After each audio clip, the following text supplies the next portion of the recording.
I want to begin by addressing some of the issues around the Mandelson case. I entered politics later in life. I did so after a career in the criminal justice system, including as Director of Public Prosecutions. I entered politics not for personal gain, not for status, and not to live a life detached from the reality that most people face. I entered politics because I wanted to change our country for the better, to make it fairer, safer, more secure. And I still believe that most people who serve in public life, whether as civil servants or elected politicians, do so for the same reason, because they believe in service, because they believe in duty, because they believe in the public good. But that is not why some people do it. And that is not why Mandelson did it. And that sense of duty only matters if the standards of public life are upheld.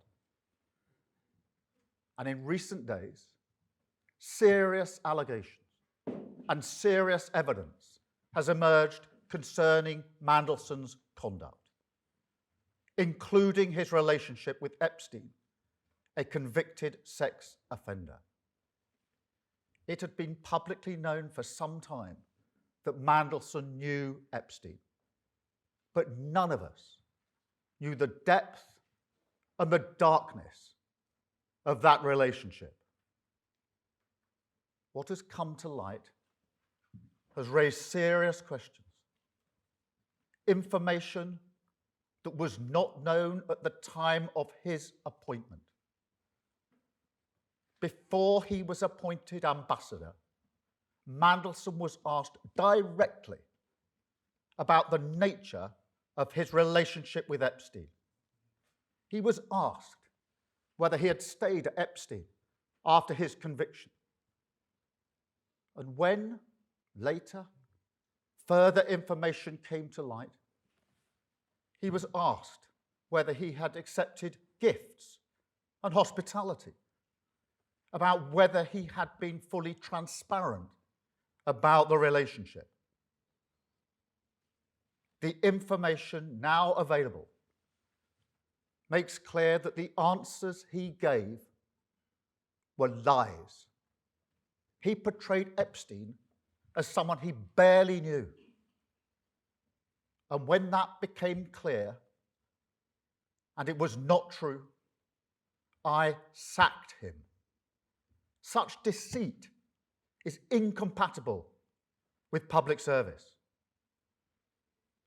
Let me be clear, no one is above accountability. And no one, however well-connected, however experienced, however senior, should hold public office if they cannot meet the basic test of honesty. I also want to address the publication of the information Mandelson provided during the appointment process. I understand the strength of public feeling. I share the anger that people feel when powerful individuals appear to escape scrutiny. And I want to be able to release those documents as quickly as possible. I wanted to release them yesterday, in fact, and to talk about them at Prime Minister's questions. But the police have advised that releasing certain information now could risk prejudicing a future investigation or legal process. And however frustrating from my personal point of view that is, and it is, I will not take any step, however politically tempting, however popular, that risks justice for victims. Because this is not and must never become a political game. The victims of Epstein have lived with trauma that most of us can barely comprehend. And they've had to relive it again and again. They have seen accountability delayed and too often denied. To them, I want to say this: I am sorry. Sorry for what was done to you. Sorry that so many people with power failed you. Sorry for having believed Mandelson's lies and appointed him. And sorry that even now you're forced to watch this story unfold in public once again. But I also want to say this: in this country, we will not look away. We will not shrug our shoulders, and we will not allow the powerful to treat justice as optional. We will pursue the truth. We will uphold the integrity of public life, and we will do everything within our power and in the interests of justice to ensure accountability is delivered. That is what the public expects. That is what the victims deserve, and it is what I will do.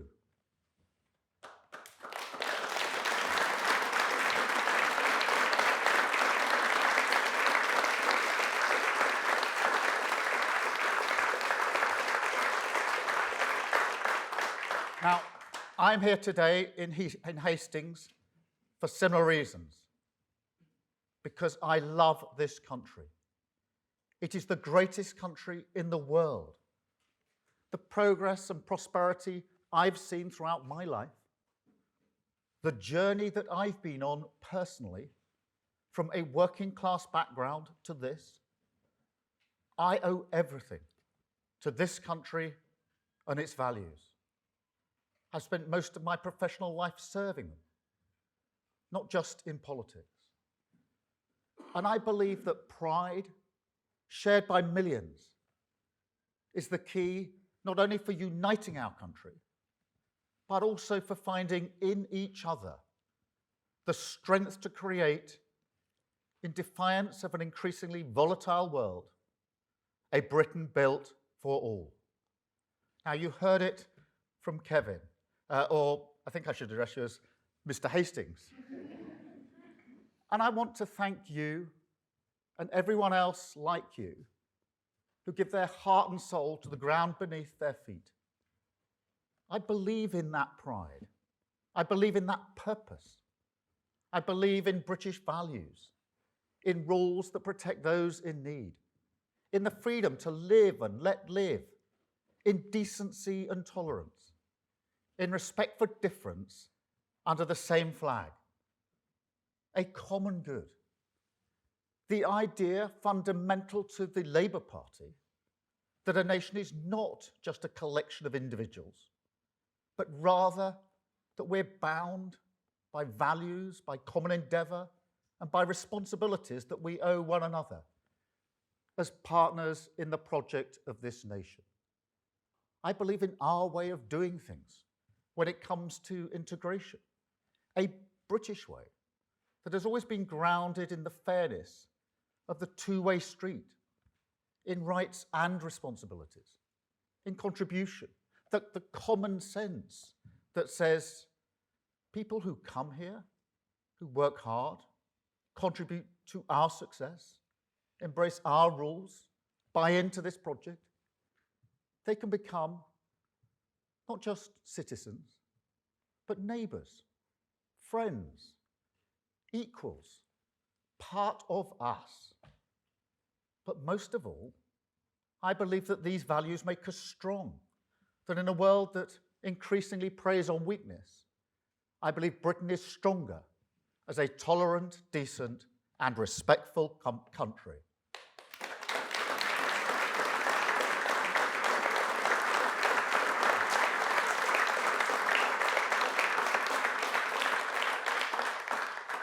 But we must be honest, because while I will always believe in these values, we cannot be blind to the reality that in recent years their practice has often become poor. and that when it comes to our shared responsibilities, we've taken our eye off the ball, and that our social contract is currently nowhere near strong enough to weather the storms of this world, because it's been undermined by political neglect, the scorched earth of Tory austerity, high streets, libraries, youth clubs, the places that shape a life, that bring different people together, that create the bonds of memory and pride in so many towns. They were just abandoned. Until you see now, sometimes from the very same people, a politics that has no interest in rebuilding any of that, only in exploiting the social scars. You see it in the industrialized grievance factory, in parts of social media.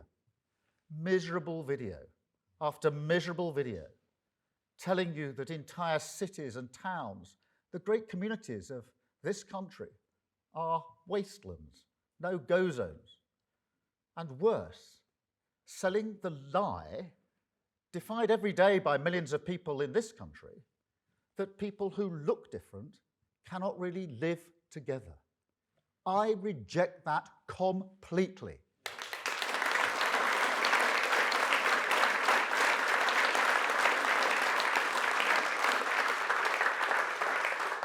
And you see it in politicians, like the Reform candidate for Gorton and Denton, who look at people like Rishi Sunak, Shabana Mahmood, and presumably Marcus Rashford, Shirley Bassey, Anna Sala, and say they can't really be English or Welsh or Scottish because they are not white. An affront to British values as I see them. And I tell you, as long as I've got breath in my body, I will always fight against that politics.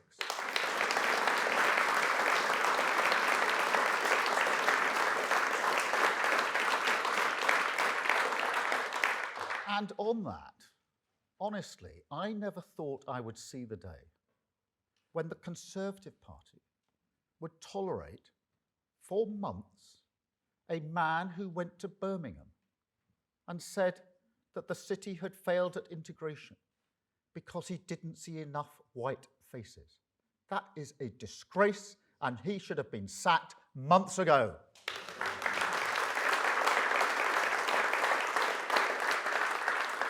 But look, it's not just the right. Britain's also been let down by a mindset on the left of politics that is either too slow to defend core British values or that ducks the challenge of integration entirely, clinging to a kind of remote liberalism that is content merely to dispense transfers and targets from Whitehall, rather than nurture pride, belonging and responsibility from the ground up in our communities. You know, the Labour Party is the institution that stood with working class communities in cities like Glasgow and Liverpool, and door by door, street by street, turned a politics shaped by grievance and religious sectarianism into one of national renewal. That is our task again, because politics in this dangerous era, it's no longer about left and right, but a contest between renewal and grievance, between those who believe society is a zero-sum competition and those who believe we can unite for the higher purpose of our community, our country, our common good. This government chooses the path of unity because that is the only way we can change Britain, the only way we can take control of our future, stand up to the world and walk forward together. And mark my words, it is a vital task. Enemies of Britain are active in this country trying to destabilise us. And so a strong society is imperative, not just on its own terms, but also for national security. To put it more bluntly, any country that cannot keep its high streets alive, its bills down, and its people feeling respected will struggle to meet the test of our times. So we must strengthen our society because it's vital for the future of this country. Now, it starts with the economy. That's fundamental. If we're going to defeat the politics of grievance, we must tackle the cost of living crisis, and we must raise living standards, not just in a few cities or regions, but across the entire country. And it's not hard to understand why. If you're simply battling through the days, it's hard to look forward with hope, let alone find the strength in each other. And so all the decisions we took at the budget, getting inflation down, freezing rail fares, freezing fuel duty, slashing the cost of childcare for working parents, supporting people with their energy bills, but also investing in every community in this country, backing a proper industrial policy, raising the national minimum wage, that is all the absolute foundation of a strong society, essential for restoring hope in Britain. Second, we need to reform the state so that it recognises contribution as the common sense basis for integration, most of all on migration. Now, I know that migration is bound up with who we are. Of course it is. It's fundamental for the stories people tell about themselves, their family, their history and relationships. And I will never denigrate the contribution migrants make to our society and our story. Quite the opposite. And yet, it seems obvious to me that failures in Britain's migration system under the Tories were so shocking that they weakened trust in politics, faith in democracy to deliver what people vote for, and now, exploited by politicians of grievance, support the idea that diverse people can ever truly come together. Now, I reject that politics with every fibre in my being. But if you're serious about bringing this country together, you cannot ignore this issue. And so, yes, our reforms on migration are about taking control of our borders, but they're also about contribution. I mean, go back to Windrush, which is such an important moment in our national story.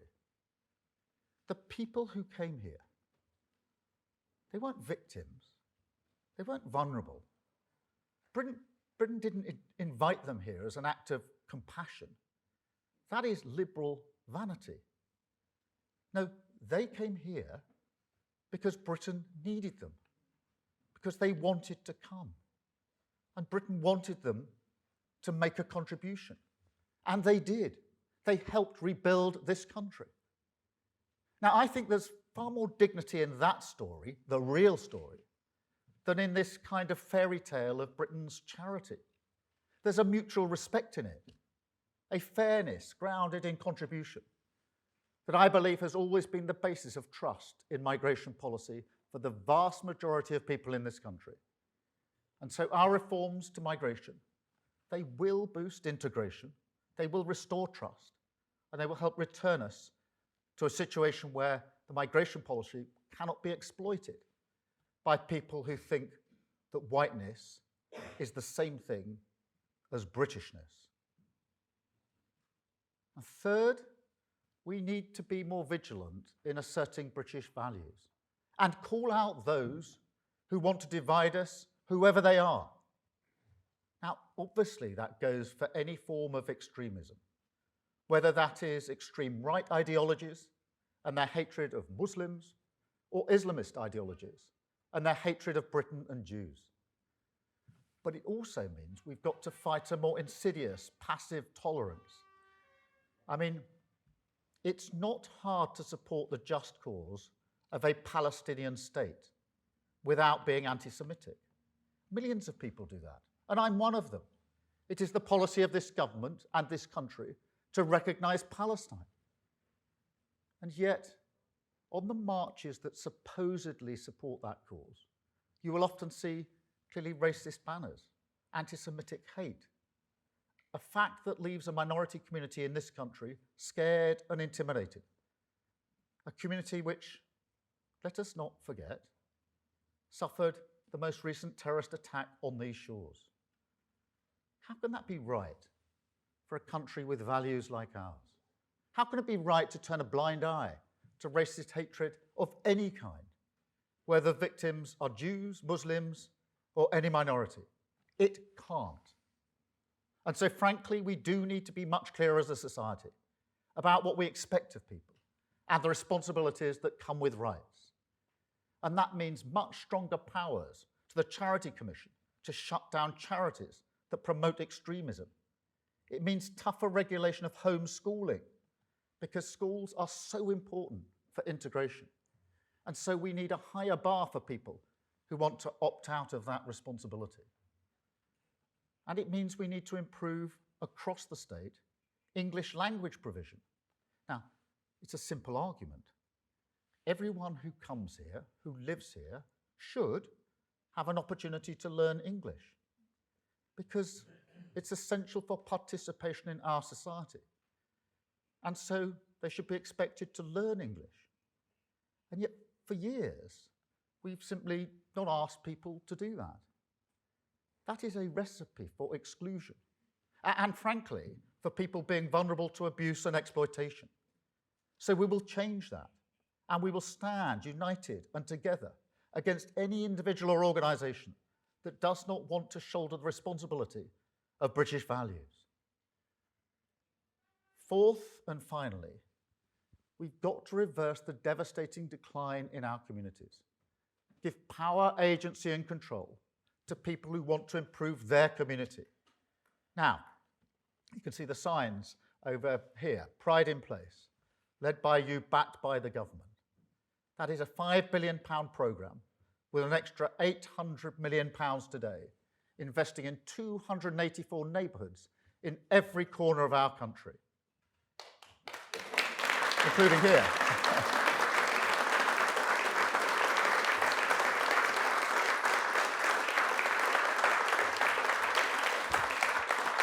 Because pride is the social glue, the force that holds together a community and a country. And yet, there's a paradox. This is the country where local identities, down to the village level, burn more fiercely than any other, where accents can change over a very small distance, where you get, amongst other things, a football league pyramid of 92 teams, 92 identities, 92 passions, and countless local rivalries. That's unique. We're a country of 4 nations, distinct and proud, where, as this weekend's rugby will show, tribal rivalry is part of who we are. And yet 4 nations who time and again run through the fire together, a country forged by the solidarity of working people. But this is also a country, and this is certainly for England, where the state is one of the most centralised in the world, and where all that ferocious pride is completely ignored by politics. Take a man some of you know, Bernard Stonestreet, who I think is here. Where's Bernard? Bernard, very good to see you here. 24 years of service in the Royal Marines, I believe. Tours of the Far East, the Middle East, Europe, and Northern Ireland. Now, for many of us, that may seem enough service, but not for Bernard, because Bernard works tirelessly for Sussex, Hastings, the ground beneath your feet. He's opened a centre for veterans where they can come and get support for mental health advice, particularly from people who've been there. He's opened a veterans cafe too, and he's looking to help homeless veterans as well. Thank you, Bernard.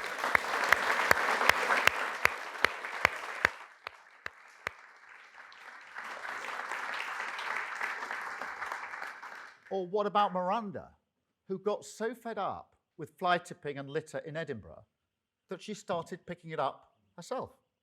And then, when people started saying they wanted to help, she set up litter busters. Now their community is cleaner, and that may not sound like a lot, but it makes a huge difference. It changes how you feel about your town, your future, even your country, when you look out the window and see that people care. Now, ask yourself this question. Wouldn't politics be better if we truly backed that kind of pride? And this is what the Tory levelling up scheme never really understood. Yes, people want investment, and this government will back them. We're rebuilding our public services, opening new nurseries, breakfast clubs, health centres, investing in community infrastructure. But investment is a means and not an end. It's about power as well as pounds and pence, a way for communities in an insecure world to take control of their own fate. So let's regenerate the town centre in Bexhill. Let's bring a dance and arts centre to the Grimsby Docks. Invest in the youth centre in Rhyl. Run bingo nights in Coleraine. Clean up Coatbridge. Create better sports facilities right here in Hastings. But most of all, let's do it together. Because I've always believed that people with skin in the game make better decisions about their community and their future. And so that is what we will do. A programme that backs people to change what matters to them. The very definition of a two-way street. A partnership of pride. That is how the state should work. And with my government, it will. Because I tell you, if you want to know where hope lives in Britain, it's in our communities. That is where people come together. It is where you will find our common good. And that is where we will discover once again the courage in each other. Communities backed by the state, fired up by pride, taking responsibility for the renewal of this great nation. So, whatever your politics, if you're proud of your community, join us.